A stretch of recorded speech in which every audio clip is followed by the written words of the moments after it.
Hello, everyone. Welcome to the next session of marketing management. In the previous session, we had started discussing an introductory part of marketing research. This is Dr. Swati Mishra from International School of Business Management at Suresh Gyamyar University. And we will be continuing our marketing research session today, and wherein we would also discuss some more details of marketing research and, of course, the nature and scope of marketing research. The learning objectives of today's session are to understand marketing research in a greater depth, understand the relevance of marketing research for marketing decisions, to develop appreciation of marketing research and its applications, to know the procedures of conducting marketing research, and to develop some familiarity with each step of the procedure of marketing research. After this session, you will have a clear understanding of what marketing research is, an understanding of how to apply marketing research in real life situations, an insight of the nature and scope of marketing research, and a familiarity with the steps and procedures of carrying out marketing research. So let's continue with the marketing research sessions in greater details. In our previous session, I had told you as to what marketing research is, and I had introduced you to the concept of business research. Business research is, as depicted on the screen to you, is a systematic inquiry of, so that you can provide information to solve some kind of managerial problems. Further, we had discussed different types of research, and we had gone into greater depths of the research. Today, we would be discussing as to what a construct is. So basically, a construct is an image or an idea which is specifically invented for a given research or maybe a theory building process, right? So, whenever you are going to conduct any research, you have to create your own idea about the research as to what is the mission of the research and how you are going to carry out that research, and that idea or the theory which across which or the outline which is drawn to sketch the entire process of your research or the entire design of your research is nothing but the construct. Then, of course, there are multiple types of variables which are, analyzed and tested in your marketing research. These variables are of few types, which I have depicted on the screen: the independent, dependent, moderating, extraneous, and intervening. So, let's discuss about these variables in a brief detail. The independent and dependent variables are mostly used like when you're trying to test any kind of leadership style or maybe employee performance or job satisfaction. Sometimes when you are trying to test the price of a product and demand, in all these cases, the independent and dependent variables are tested. Your independent variables are, of course, the ones which do not fluctuate or change due to any other variable, and the demand and the dependent ones are those which fluctuate when the any other variable fluctuates. So they are dependent on some other variable. So then, independent variables basically could be called as the cause or the stimuli that is given to test the changes in the dependent variables. Sometimes they are also the predictors or the antecedents. Whereas if we talk about the dependent variables, they are basically the effect of the cause that occurred due to the independent variables. Similarly, they could be the response to the stimuli that was initially given while testing any independent variable, while testing any dependent variable by the independent variable. It could also be a criterion or a consequence of the independent variables functioning. Then, of course, there are the third type of variables, which we call as moderating variables. In each relationship, there is, of course, one independent variable IV and one dependent variable DV. So, like, if we call, if you're testing, the productivity on the basis of the number of days of working, say some organization thinks of creating a new dummy model under which they are testing a 4-day work week only instead of 5 days work week, whether productivity increases or decreases. So under this 4-day work week is going to be your independent variable, right? Because that is not dependent on, that is not going to change or fluctuate due to any other stimuli that is given to it. But the productivity is dependent upon the number of days or the 4-day work week that we have chosen. So your productivity will become your dependent variable, right? So now if you are trying to test whether your 4-day work week, which is an independent variable, will lead to higher productivity, which is a dependent variable, then moderating variable is basically a second independent variable that has a significant effect on the originally stated IVDV relationship, right? Now let's take that example that I had given you initially to a further level and understand what is moderating variable. So now your 4-day work week will lead to higher productivity, IV-DV relationship, especially amongst the younger employees, right? So this especially amongst the younger employees will be your MV. Is that clear?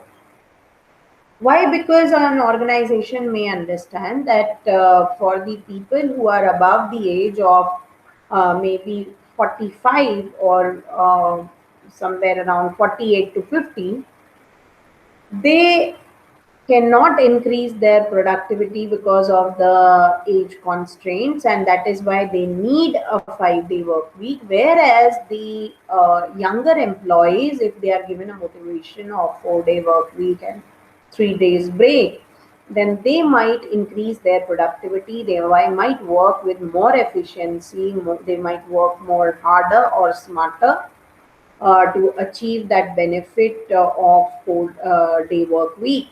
So that is why we introduced another independent variable, which was especially amongst the young workers, and that this another independent variable that we had introduced is directly affecting our dependent variable productivity. So I hope you have understood what are moderating variables here. Then, of course, there are extraneous variables, like, infinite number of extraneous variables exist that might affect this type of relationship. Most of such variables have very little or no effect on the given situation, and they can be sometimes ignored also. Others may have a highly random occurrence as to have a little impact, that suddenly some random occurrence happened and it had an impact on the productivity for maybe a month or two.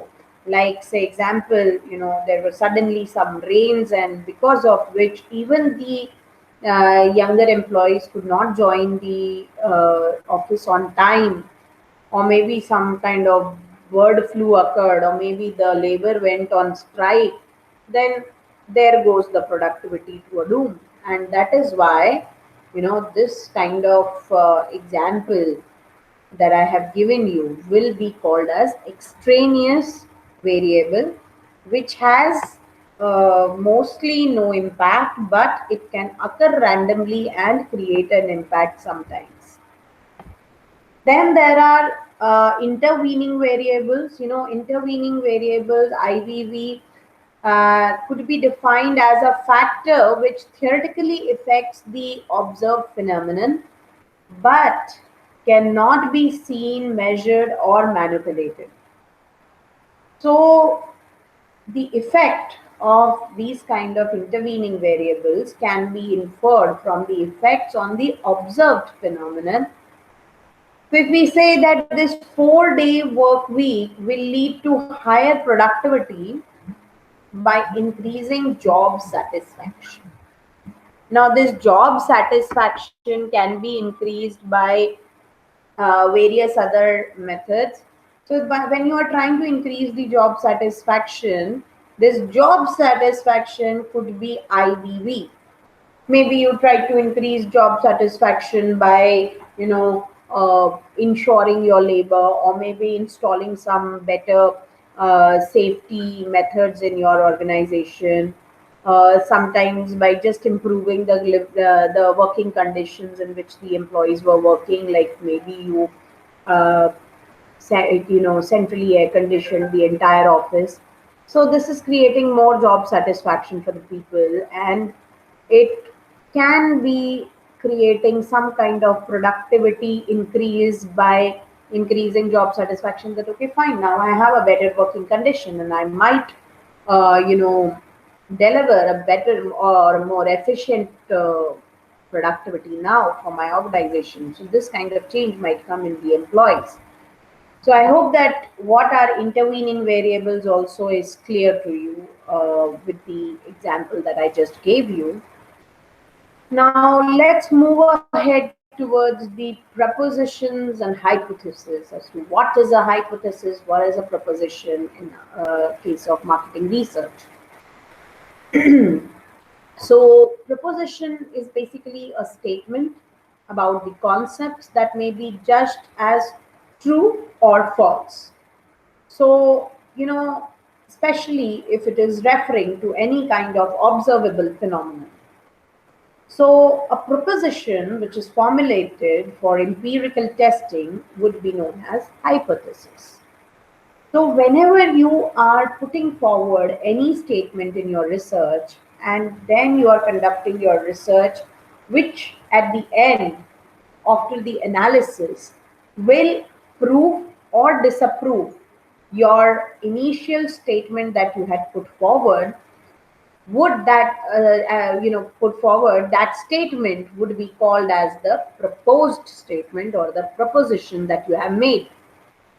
And of course, if this type of proposition is made for any kind of empirical testing, wherein you are giving one hypothesis that okay, maybe the productivity of an organization will increase due to 4-day work week, or maybe the introduction of a 4-day work week in an organization will increase the productivity. So this initial statement is the main hypothesis. And then of course you have to give a null hypothesis also, which is that the that the 4-day work week concept has no impact on the productivity, or maybe the 4-day work week will not increase the productivity in an organization, is going to be the second statement of or the alternate statement. So that is nothing but the alternate hypothesis. So at the end of the research, maybe you find that yes, the productivity increased when I introduced the 4-way work week in my organization. Then your, main hypothesis got selected, and the alternate or the null hypothesis that got rejected. It could be vice versa also. So, or maybe you take another example which is depicted on the screen, that Infosys employees have higher than average achievement motivation. So, this is the main hypothesis. So, what is the role of this hypothesis? If we talk about the role of hypothesis, it basically guides the direction of the study because now that you have made a statement, this statement is going to be the guiding line or the guiding principle of the research. You have to work in the same line and direction of the hypothesis, and then either prove or disapprove the main hypothesis. It also identifies the facts that are relevant, that other factors which are impacting the productivity in the example that we have taken at the start of the session.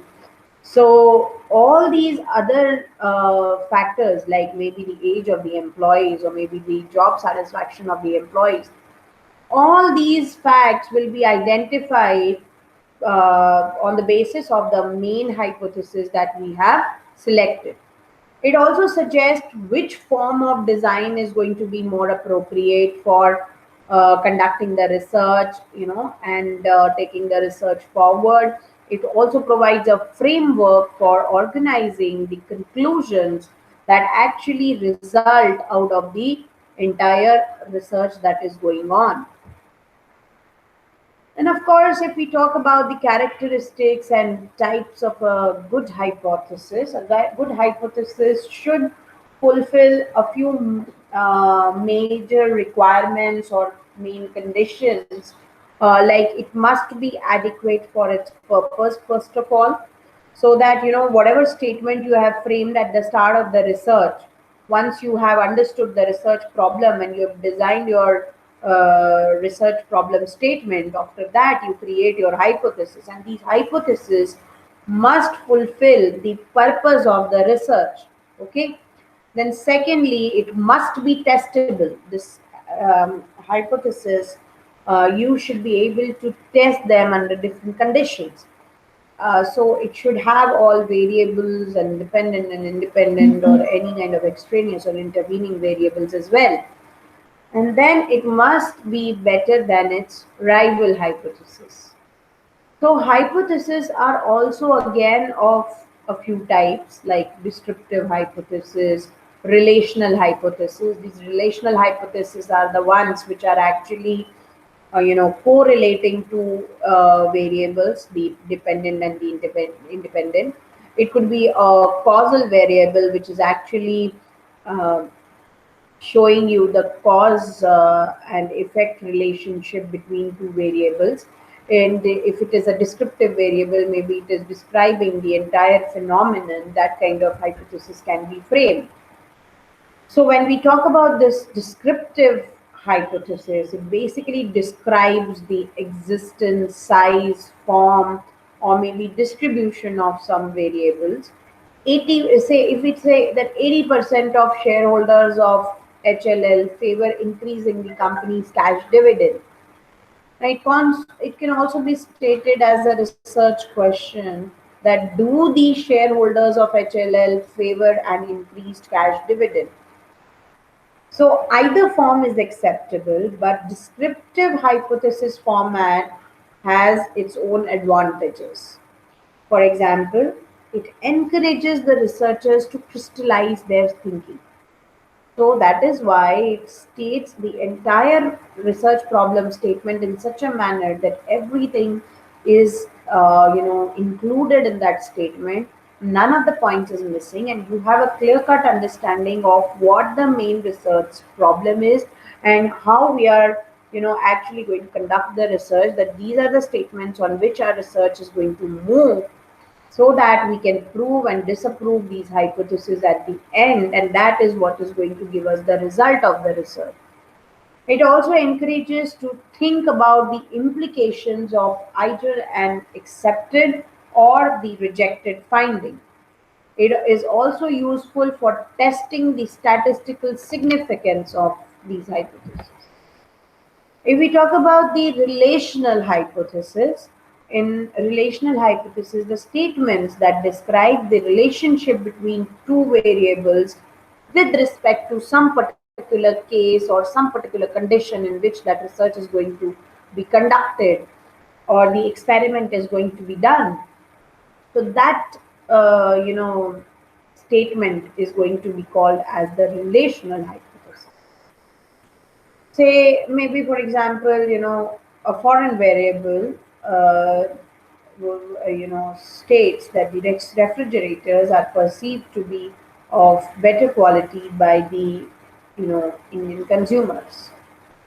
So that variable, this quality, and by Indian consumers are the three different important factors that we have with us. So that foreign variable is one variable which is tested.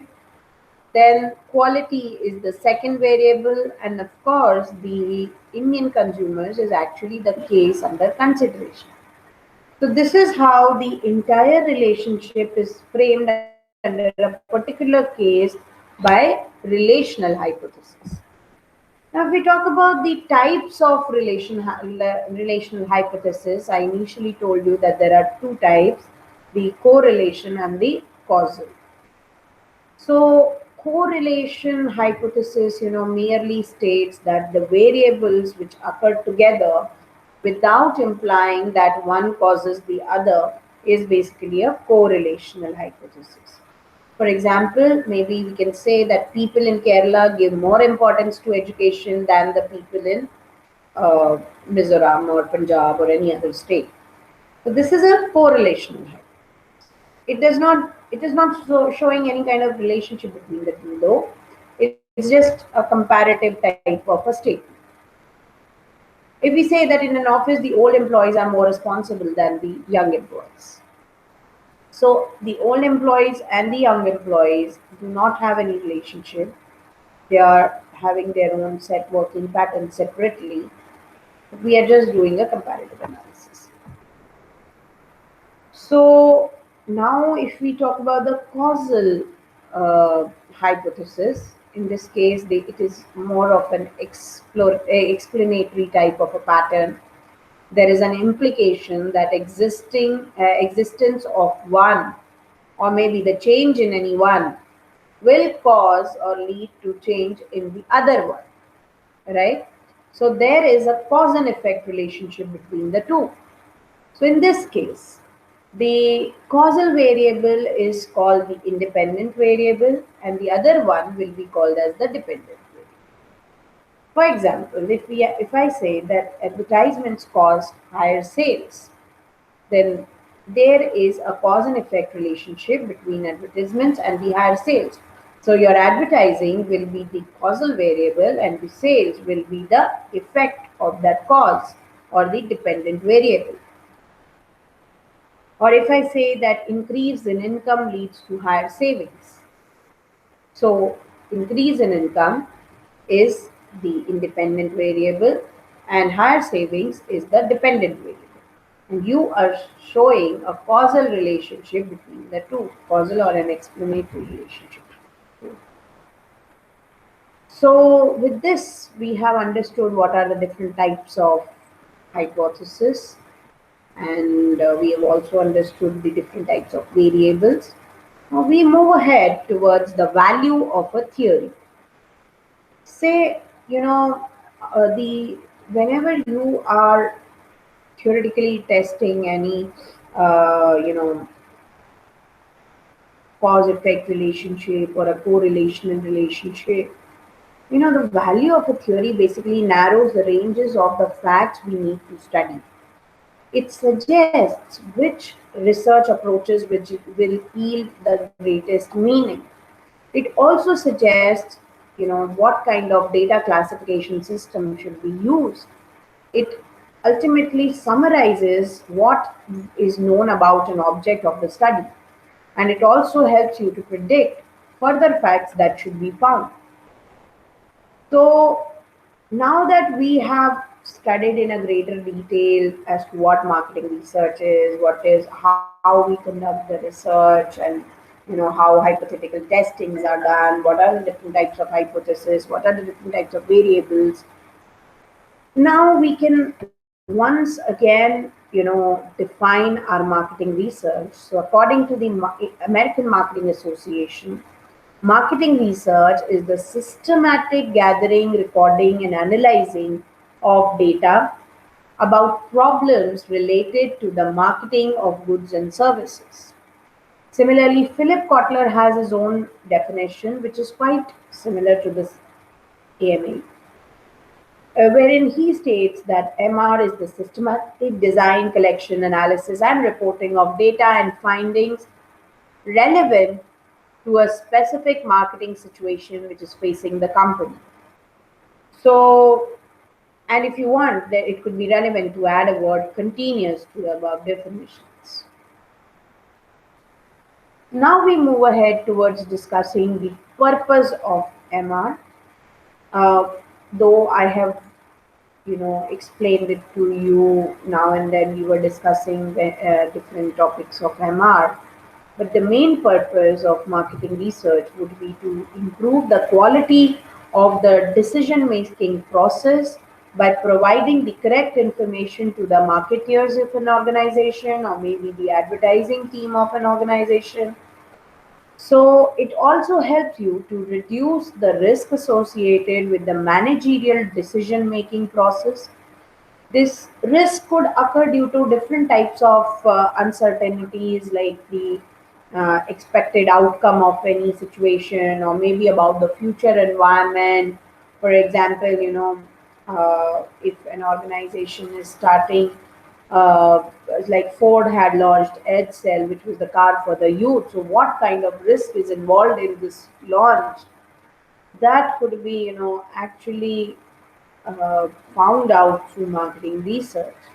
It also helps you to discover different opportunities and to exploit the profitability which is existing outside. Say you conduct a research and you find out that suddenly um, there is a need of tetra packed drinks instead of the ones which are sold in the glass bottles, so that a person can actually grab them, take them, consume them, and throw away the package. So this is how the mango drink fruity was actually launched into the Indian markets, and it was not successful only because the people were liking the taste, but it was successful because of its packaging actually. And then the Tetra packaging has been a history in India. So now if we move ahead and we talk about, we've discussed the purpose of marketing research. If we talk about the scope of marketing research, the consumers of the products and the services, they have various types of buying behaviors. They have their own influences. There are people who are influencing them. There could be scenarios and situations which could be influencing them. Then of course they have different types of buying habits. Sometimes their behaviors are also altered with the incentives that they receive with the sales. So your marketing research is the one which actually would give you the correct answer to the kind of consumer behavior that would be existing in front of an organization. And of course, marketing research is also required when you are trying to design a new product or launch a new product, when you're trying to, understand what kind of physical attributes are to be added into the product. Sometimes when your product has moved to, further stages of the life cycle, at that time also, sometimes you require to change your product attributes. So when you're trying to change your product attributes, that time marketing research has a lot of scope and plays a very important role for an organization. Similarly, when you are trying to understand what kind of pricing technique will suit my product at a particular stage of the life cycle that it is moving through, that time marketing research has its own importance in the decision making process. Similarly, in case of the distribution channel management, measuring the performance of the distribution channel, finding out the dealer satisfaction, or maybe whether you are supposed to have a single or a multi-brand type of an organization. In these types of things, the decisions also, marketing research plays a very important role. So it has a lot of scope that ways also. And of course, marketing research has huge scope when we are trying to judge the advertising impact. Like if you are trying to do any kind of image processing, you're trying to position your brand in the market through advertising, or maybe you're doing media planning, you're trying to decide upon the message content, or maybe just prioritizing. In all these cases, marketing research it has a huge scope and a huge role to play. And of course, whenever you are trying to judge any kind of macro level phenomenon, say government spending, mood of the industry, state of economy, there also marketing research is a huge support for the decision makers of an organization. Now we move ahead and now we'll be discussing the marketing research procedure. Any marketing research is conducted over five main steps: problem definition, research design, field work, data analysis, report preparation, and implementation.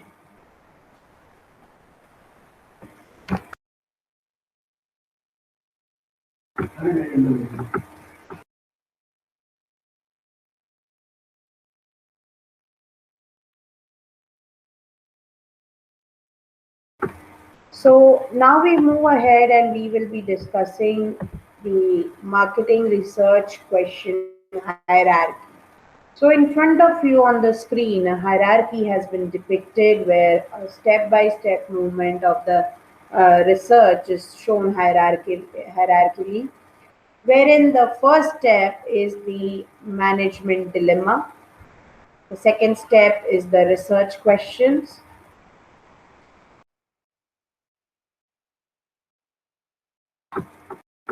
Research questions, management questions, investigative questions.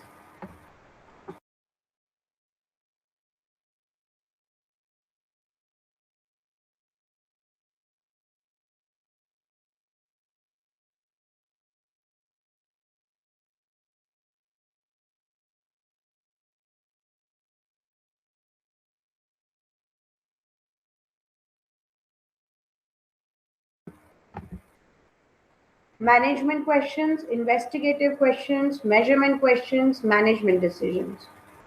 So these are the questions which are actually answered throughout the research. And let's now talk about these questions as what type of questions are there. I'll just give you a few examples. Say the first one could be maybe, why are sales declining in South while sales are booming in all other regions of the country? Now, the second question, which is the research question, would be how can we improve sales in the South? Now, the third question, which is management question, would be introduce individual incentive, quota based incentive, advertise more, what should we do, right? Then the fourth question, which is the investigative question, would be if compensation scheme is changed, will the good salespersons leave? Then your fifth question, which is the measurement question, would be conduct an employee survey for outcomes of change in compensation structure.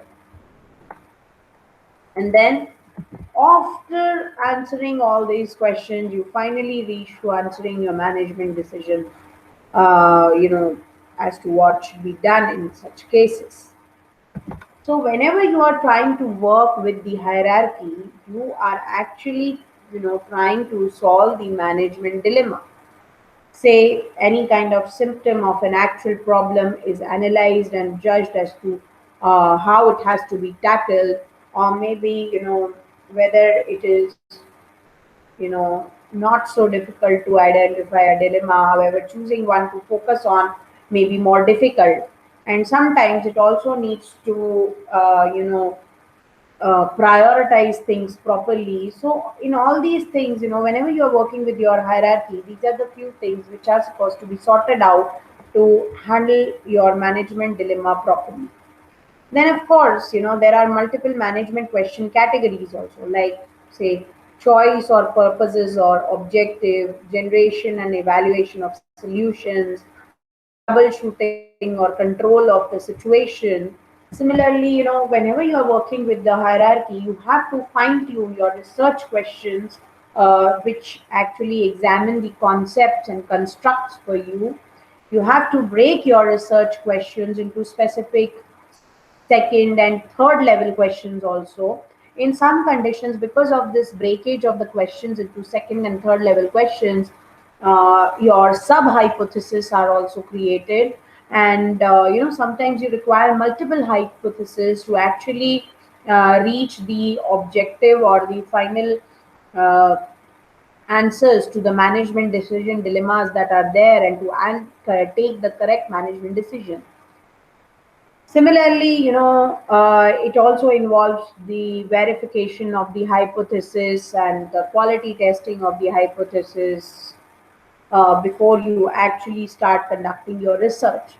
So you have to analyze, what kind of hypothesis has to be chosen according to the kind of research that you are conducting, whether your hypothesis is suitable enough or researchable enough or not, whether you can reach some particular kind of answer at the end of the research. So you have to determine what evidence answers the various questions and hypotheses. You also have to set the scope of your study in this case. Now, whenever you're working with your hierarchy, there are some investigative questions which are supposed to be answered, like the questions the researcher must answer to satisfactorily arrive at a conclusion about the research question. Similarly, if we talk about the measurement questions, they are the ones which we ask actually to extract any kind of information from the respondents. And once these, respondents have answered your measurement questions, you conduct your data analysis on these measurement questions answers. And then finally, whatever answers you get out of these measurement questions are actually the findings of the study. So there are other processes also in the hierarchy, if we talk about them, like say maybe exploration, like wherein we try to analyze as to what are the recent developments in the same area where we are functioning, or maybe predictions by the informed figures about the prospects of the technology, identification of those involved in the area, accounts of any kind of successful ventures and failures by others in the field, and you can take those accounts and you know uh, use those facts and figures in your research for coming to a better finding or conclusion in your research. Similarly, there are multiple research process problems also that you have to face, like, there could be any kind of favored techniques syndrome, wherein, a researcher chooses to use a favored technique or a convenient technique of a research, but that the choice of technique might not give you the correct results as required in the research. So this is one problem, right? Sometimes your research questions are unresearchable actually. Sometimes there is a very ill-defined management problem in front of you. Like, you have not even defined the research problem properly, then how will you actually develop the objectives of your research, and how are you going to conduct your research on the basis of that ill-defined research problem? Similarly, sometimes the researchers are politically motivated, and in that case, the research findings are sometimes not according to the actual facts and figures, rather, sometimes they are even manipulated. So, these are the major problems in research that keep existing, and they have to be nullified by any researcher. Otherwise, there could be, ethical problems in marketing research that would arise. Now, we also have to discuss few, two, three last topics which are remaining in our marketing research discussion session that we had, and we have been continuing them since past 2 sessions. So, what is qualitative and quantitative information. If we talk about quantitative information is actually based on numbers. Like say 56% of 18-year-olds drink cold drink at least 4 times a week. So full of facts and figures, that would be called as quantitative. It does not tell you about why, when, how, but it just talks about the facts and the figures. If we rather talk about the qualitative research, it is a more detailed type of research which actually tells you about why, when, and how type of questions. It answers those questions.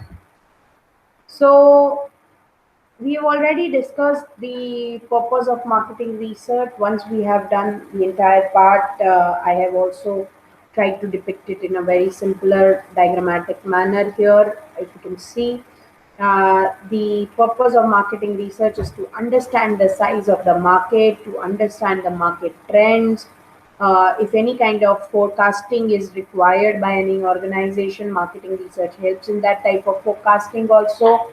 It helps you do your planning for your organization, any kind of evaluation of strategies or maybe promotion, assessing of marketing mix, identifying the different market segments, identifying the consumer needs, identifying the competition which is there in front of you, identification of any kind of opportunities or maybe the gaps in the market, any kind of risk that has been arose in the market, and of course how to reduce that risk.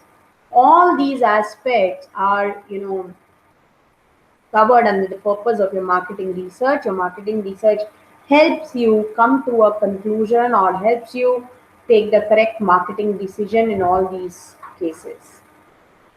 So, if we talk about the advantages of marketing research, of course, it helps you to focus attention on your particular objectives.